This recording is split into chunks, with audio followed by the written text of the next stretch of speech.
Hi, I'm Phil and this is Matt from Delphi Technologies. Now you might be wondering, why do we have two Model S's behind us which are almost identical? Well, this one here is a Model S P85D Insane mode and this one's running coil suspension.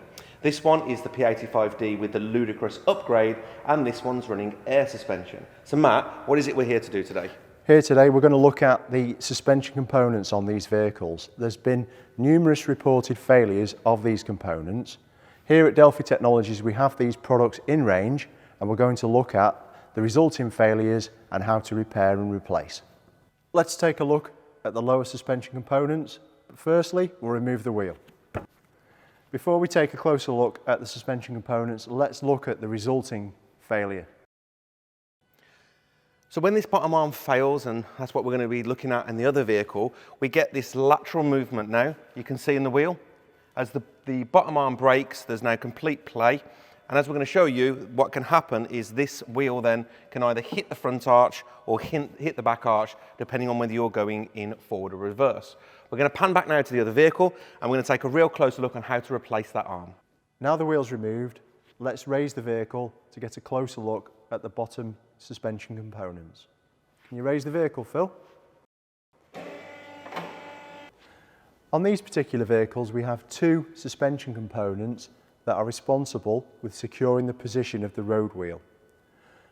The component that has the failure point is the front arm, and we're now going to look at that in more detail. Let's have a look at the failed component now. Phil, have you got the failed arm? Yes, I've got it here. This is one of the main types of failure. There's actually a manufacturer's service bulletin on this. You can see the location and orientation of the arm, and you can see there the exact type of failure, that this piece of metal around the bottom ball joint just isn't strong enough. What we're going to take a look at now is we're going to take a look at the damage it does cause when you get that wheel movement, and it unfortunately does make contact with the body. With the wheel arch removed, we now have full access to see the extent of the damage caused by the wheel being pushed back into the wheel arch on the vehicle. The first thing that's obvious is we have some minor chassis damage here from the impact, but worst of all, we have some damage to our brake lines. We can see where the wheel has rubbed away at the coating, the plastic coating on the lines. More concerning though is the large black pipe here. This is the coolant pipes for our high voltage battery system. Even worse perhaps behind that though, we have high voltage cabling. It's no surprise Delphi Technologies are recommending the replacement of this component as preventative maintenance. Think of the money that could be saved for yourself or your customer. Now let's remove the component and replace. There's nothing particularly special about replacing the arm on this vehicle. However, we do have some adjustment on the arm. So we're going to make a mark for future reference to aid refitment of the new component.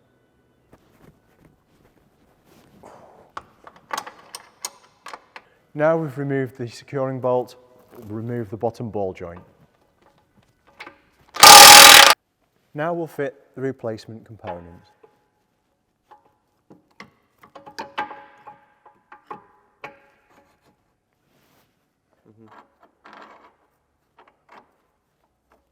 Yeah. So there's marks on it.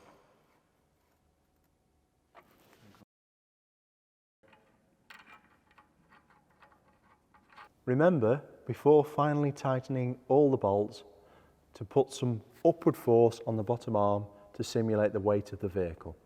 The next step, for best practice, would be to replace this arm as well, because obviously if this fails and the whole wheel moves backwards, we're putting some fatigue onto this bush here.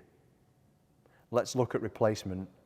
Now we need to remove the bottom arm from the vehicle. We've undone the knot, but we cannot remove the bolt physically. It's fouling on the high voltage battery. This occurs on certain models. The only option to us is to remove this, which would be a high amount of cost, time and effort. The other option is to cut the bolt and remove the other way. We can then fit in reverse and the problem will not be an issue in the future. Tesla are aware of this and that is their recommendation in this situation.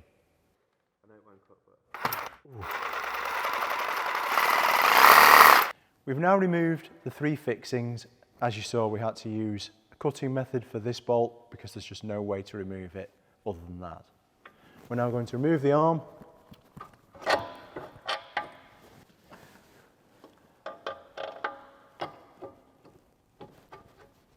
Now we're going to fit the bolt back onto the bottom arm in the reverse of removal, so we don't need to cut in the future.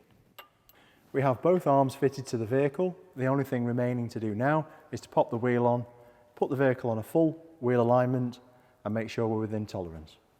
Be sure to follow us on social media and check out our other videos on our Masters of Motion online hub. Thanks for watching.